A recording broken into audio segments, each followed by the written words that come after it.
Hello all and welcome to the competitive classes. आज के session में हम ये देखेंगे कि रीजनिंग अगर हमें प्रिपेयर करनी है किसी भी एग्ज़ाम के लिए, for example and specifically JK bank exam के लिए, तो आपको किस तरह उसकी तैयारी करनी है। ठीक है, आपका वे क्या होना चाहिए, आपकी अप्रोच क्या होनी चाहिए। तो स्टूडेंट्स, फर्स्ट ऑफ ऑल किसी भी एग्ज़ाम को अगर आपको क्लियर करना है तो आपको दो बातों का ध्यान रखना चाहिए। फर्स्ट ऑफ ऑल उसका पैटर्न और दूसरा उसका सिलेबस। जब तक आप इन्हीं दो चीज़ों को लेकर क्लैरिटी नहीं रखते अपने माइंड में, तब तक आप किसी भी एग्ज़ाम की तैयारी जो है वो प्रॉपरली स्टार्ट नहीं कर सकते। तो चलिए देखते हैं सबसे पहले कि जेके बैंक एग्ज़ाम का पैटर्न क्या था लास्ट टाइम। ठीक है, अभी तक कोई भी ऑफिशियल नोटिफिकेशन नहीं आई है, अभी तक वैकेंसीज जो हैं वो रिलीज़ नहीं की गई हैं। तो हम अभी एस्टिमेट लेकर चल रहे हैं कि पैटर्न जो है वो पुराने साल वाला ही रहेगा। तो जो लास्ट ईयर का पैटर्न था उसको अगर हम देखें तो first of all banking associates और पीओ, इन दोनों की रिक्रूटमेंट लास्ट ईयर जो हुई थी उसका पैटर्न क्या था। तो स्टूडेंट्स, अगर हम बैंकिंग एसोसिएट की बात करते हैं तो इसका एग्ज़ाम पैटर्न क्या था, 100 क्वेश्चंस थे 100 मार्क्स के, और वो आपको 60 मिनट्स में पेपर जो है वो कंप्लीट करना था। ये था आपका पैटर्न बैंकिंग एसोसिएट्स का। अगर आप प्रिलिमिनरी एग्ज़ाम को क्लियर कर जाते हैं तो आपकी सिलेक्शन पक्की हो जाती है, but due to some reasons जो रिजल्ट था एग्ज़ाम का वो आ नहीं पाया और अभी तक उसका कुछ पता नहीं है। तो बैंकिंग एसोसिएट का ये मैं टोटल एग्ज़ाम आपको बता रही हूँ जिसके बेसिस पे आपकी सिलेक्शन हो जाती है। उसमें से मैं आपके साथ रीजनिंग डील करूँगी, तो मैं आपको रीजनिंग का बता रही हूँ कि उसमें से प्रीलिम्स में रीजनिंग के 35 क्वेश्चंस थे जो कैरी कर रहे थे 35 मार्क्स, और रीजनिंग की सेक्शन आपको कंप्लीट करनी थी 20 मिनट्स में। तो ये था आपका बैंकिंग एसोसिएट के लिए प्रिलिमिनरी पेपर। तो हम एक्सपेक्ट कर रहे हैं कि इस साल भी जो बैंकिंग एसोसिएट के लिए जो सिलेक्शन प्रोसीजर होगा वो सेम रहेगा। उसके बाद अगर मैं आती हूँ पीओ के एग्ज़ाम के लिए, पीओ की सिलेक्शन के लिए पहले यहाँ पे आपको प्रीलिम्स देना था, फिर आपको मेंस देना था, और फिर आपको इंटरव्यू में बैठना था, और फिर जिन बच्चों की सिलेक्शन होती वो एज प्रोबेशनरी ऑफिसर्स जो है वो अपॉइंट किए जाते हैं जेके बैंक में। ठीक है, तो यहाँ पे जो प्रीलिम्स एग्ज़ाम था उसका पैटर्न जो है वो इसी पैटर्न जैसा था। ठीक है, जो प्रिलिमिनरी एग्ज़ाम बैंकिंग एसोसिएट्स के लिए हुआ था। फिर आता है मेंस में हमारी रीजनिंग का क्या कंट्रीब्यूशन रहता है। मेंस में 50 क्वेश्चंस आते हैं रीजनिंग के जो अपने साथ कैरी करते हैं 60 मार्क्स, और उस सेक्शन को आपको 45 मिनट्स में कंप्लीट करना पड़ता है। अब आप देख रहे हो कि इन दोनों सेक्शंस में काफ़ी ज़्यादा डिफरेंस है। यहाँ पे अमाउंट ऑफ क्वेश्चंस बहुत ज़्यादा है और मिनट्स बहुत कम है, और यहाँ पे अमाउंट ऑफ क्वेश्चंस जितने भी हैं इन दोनों में टाइम डिफरेंस इतना ज़्यादा नहीं है। तो स्टूडेंट्स, ऐसा क्यों? ऐसा इसलिए बिकॉज मेंस एग्ज़ाम में जो रीजनिंग का सिलेबस रहता है या रीजनिंग का जो एग्ज़ाम रहता है उसमें डिफ़िकल्टी लेवल बहुत ज़्यादा बढ़ा दिया जाता है। आपको पजल्स का लेवल बहुत ज़्यादा इंक्रीज़ करके दिया जाता है, इसलिए आपको टाइम भी ज़्यादा दिया जाता है उस सेक्शन को सॉल्व करने के लिए। वेयर एज अगर मैं प्रीलिम्स की बात करूँ तो प्रीलिम्स जो है उसमें रीजनिंग का लेवल बहुत कम रहता है। ठीक है, इतना डिफ़िकल्ट नहीं होता कि आपको ज़्यादा टाइम लगे, हर क्वेश्चन आप आधे मिनट में भी कंप्लीट कर सकते हो। बट आपको इसके लिए रिक्वायर्ड क्या है? इसके लिए दो चीज़ें रिक्वायर्ड है अगर आपको कोई भी प्री का एग्ज़ाम जो है वो क्लियर करना है। क्या रिक्वायर्ड है? Speed and accuracy. ओके, अगर आपको किसी भी बैंक के लिए प्रिपरेशन करनी है, एंड सब बैंक्स का सिलेबस डिफरेंट नहीं है, सेम सिलेबस है, ये आप सबको पता होगा जो ऑलरेडी 1-2 साल से प्रिपेयर कर रहे हैं। बट जो बिगिनर्स हैं, आई वांट टू टेल कि हर एग्ज़ाम का जो सिलेबस रहता है, maths, reasoning, English, general awareness, वो सब सेम रहता है। तो अगर आप अपनी प्रिपरेशन जेके बैंक से स्टार्ट करते हैं तो इसका मतलब ये नहीं है कि आप एसबीआई का एग्ज़ाम नहीं दे सकते या आईबीपीएस का एग्ज़ाम नहीं दे सकते। आप उन सब एग्ज़ाम्स में भी बैठ सकते हो इस एग्ज़ाम की प्रिपरेशन को स्टार्ट करते हुए। तो अगर आपको प्रीलिम्स के लिए पढ़ना है तो आपको दो चीज़ें इंपॉर्टेंट है, एक है स्पीड और दूसरा है एक्यूरेसी। बिकॉज इतने ज़्यादा क्वेश्चंस आपको अगर कम टाइम में करने हैं ये तभी पॉसिबल है जब आपके पास स्पीड भी है और दूसरी इंपॉर्टेंट चीज़ आपके पास एक्यूरेसी है। तो बट ये दोनों चीज़ें आती कहाँ से हैं? ये दोनों चीज़ें आती हैं टेक्निक से।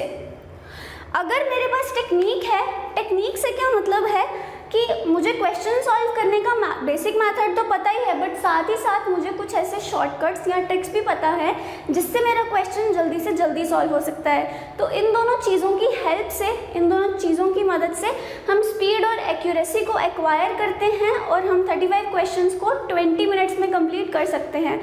अदरवाइज़ अगर मैं आपको एक पेपर दे दूँ 35 क्वेश्चंस का, तो आई एम श्योर आप सब बच्चे उन क्वेश्चंस को सॉल्व कर सकते हैं।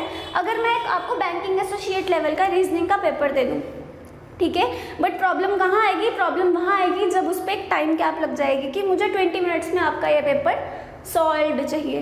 तो आप समझ रहे हैं, आपको एक्वायर करनी है स्पीड, एक्यूरेसी, टेक्निक के साथ साथ आपको प्रैक्टिस करनी है ताकि आपका हर चीज़ में हाथ बैठ जाए और आप फटाफट क्वेश्चन सॉल्व कर पाओ। बाकी अगर मैं बात करूँ कि अटेम्पटेशन, कि आप एग्ज़ाम में कितने अटेम्प्ट करके आ सकते हो, तो अगर हम एक बैंकिंग एसोसिएट का प्री का पेपर लेते हैं तो मैं आपको श्योर कर रही हूँ कि आप अपनी प्रिपरेशन के साथ 35 के 35 क्वेश्चंस जो है वो अटेम्प्ट करके आ सकते हो। और आजकल कंपटीशन इतना ज़्यादा है, अगर आप स्टेट वाइज सारे, अगर आप किसी IBPS या SBI का रिज़ल्ट देखते हैं तो आपने देखा होगा कि सबसे ज़्यादा कट ऑफ जो है वो हमारी JNK स्टेट का रहता है। यहाँ पे कंपटीशन इतना ज़्यादा है। तो अगर कोई क्लरिकल लेवल का एग्ज़ाम है या बैंकिंग एसोसिएट का एग्ज़ाम है तो आपको मैक्सिमम जो आप स्कोर कर सकते हो इट इज़ 35। और अगर आपको मिनिमम से मिनिमम भी स्कोर करना है तो भी 30 मार्क्स से नीचे आपको अटेम्प्ट करके नहीं आना है, बिकॉज कंपटीशन इतना ज़्यादा है। वहीं अगर मैं बात करती हूँ आपसे PO के एग्ज़ाम की, तो PO में डिफ़िकल्टी लेवल थोड़ा सा राइज कर जाता है, इसलिए फिर भी वहाँ पे आप मिनिमम से मिनिमम 20 to 25 आपको अटेम्प्ट करके आना ही है अगर आपको सिलेक्शन चाहिए, ठीक है। और अगर आप प्री की, तो चलो हमने बात कर ली कि आपको स्पीड और एक्यूरेसी चाहिए। बाकी अगर आपको मेंस का एग्ज़ाम क्लियर करना है, ठीक है, तो स्टूडेंट्स आई होप अब आपको एग्ज़ाम पैटर्न में कोई भी कन्फ्यूजन नहीं होगा। बट स्टिल अगर कोई कन्फ्यूजन रह जाती है तो आप हमें कमेंट सेक्शन में कमेंट करके अपनी क्वेरी पूछ सकते हैं। तो अब देखते हैं हम सिलेबस। तो आते हैं सिलेबस पर। जो रीजनिंग का सिलेबस है वो टोटल यही है। अगर हम इसके कंपैरेटिवली देखें मैथ्स या इंग्लिश, तो उनका सिलेबस काफ़ी वास्ट है। But on the other hand जो रीजनिंग का सिलेबस है वो इतना वास्ट नहीं है। कुछ गिने चुने टॉपिक्स हैं जो कि सब स्कोरिंग टॉपिक्स हैं, आप किसी भी टॉपिक को छोड़कर नहीं जा सकते, ठीक है। तो हम सिलेबस को डिस्कस करते हैं। अगर मैं देखूँ सीरीज बेस्ड क्वेश्चंस या अल्फा न्यूमेरिक सीरीज, तो ये आपके एग्जाम में प्रीलिम्स की बात कर रही हूँ मैं, यहाँ पे प्रीलिम्स डिस्कस कर रही हूँ सिलेबस के पॉइंट ऑफ व्यू से। तो ये आपकी 5 to 7 मार्क्स की पूछी जाती है हर पेपर में, ओके। इससे ज़्यादा आपको किसी भी प्रीलिम्स के एग्ज़ाम में नहीं पूछी जा सकती, चाहे वो JK बैंक हो, चाहे SBI हो, चाहे RBI जूनियर असिस्टेंट हो, चाहे IBPS हो या चाहे RRB हो, ओके। अगर मैं बात करूँ कोडिंग डिकोडिंग की, तो 3 to 5 क्वेश्चंस जो हैं वो कोडिंग डिकोडिंग से पूछे जाते हैं, इससे ज़्यादा नहीं। मिनिमम टू मिनिमम 3 पूछे जाएंगे और मैक्सिमम टू मैक्सिमम 5 पूछे जाएंगे। अगर हम रिसेंट जो भी लास्ट ईयर पेपर हुए हैं उनमें अगर हम देखें तो कोडिंग डिकोडिंग हर एग्ज़ाम में पूछी ही जाती है, इट इज़।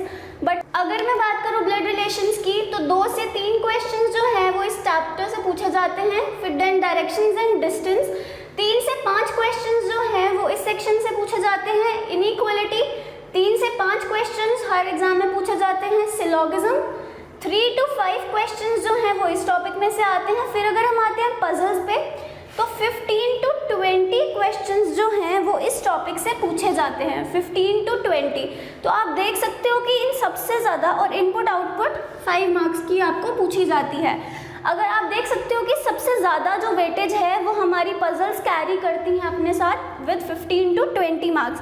अब इन पजल्स में क्या क्या इंक्लूडेड है? सिंपल पजल्स और सिटिंग अरेंजमेंट,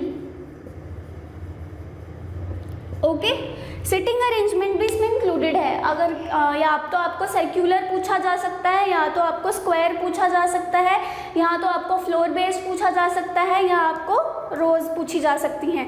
बट पजल्स जो है मिनिमम टू मिनिमम 15 मार्क्स की तो आपको हर प्रीलिम्स एग्जाम में पूछी जाएंगी और मैक्सिमम 20 मार्क्स की हर पेपर में आ सकती हैं, ठीक है। ये वेरी कर रहे हैं। तो स्टूडेंट्स, ये सब जो टॉपिक्स हैं ये बहुत छोटे छोटे टॉपिक्स हैं, कुछ इतने डिफिकल्ट नहीं हैं, बट आपको क्या करना है, पहले आपको एक्चुअल मेथड समझने हैं, फिर आपको ट्रिक समझनी है और फिर आपको अपने बिहाफ पे बहुत प्रैक्टिस करनी है। हर एग्ज़ाम को क्लियर करने का मूल मंत्र जो है वो हमारा प्रैक्टिस ही रहता है। आप चाहे जितना मर्जी पढ़ लो, अगर आप प्रैक्टिस नहीं कर रहे तो आप कभी भी सिलेक्शन नहीं ले सकते। तो स्टूडेंट्स, हम आपको बेसिक से लेके एडवांस लेवल तक के क्वेश्चंस करवाएंगे, आपको घबराने की ज़रूरत नहीं है। हम आपको प्रिलिमिनरी एग्ज़ाम से लेके मेंस एग्ज़ाम तक की प्रिपरेशन करवाएंगे, ठीक है। अगर आप भी इंटरेस्टेड हो, अगर आप भी एक बैंकिंग एस्पिरेंट है और अपना बैंकिंग सेक्टर में करियर बनाना चाहते हैं तो हमारे साथ अपनी प्रिपरेशन को स्टार्ट कीजिए। हमारे यूट्यूब चैनल को सब्सक्राइब कीजिए और रेगुलर हमारी वीडियोस को देखिए और अपनी प्रैक्टिस को कंटिन्यू कीजिए। And thanks for watching the video.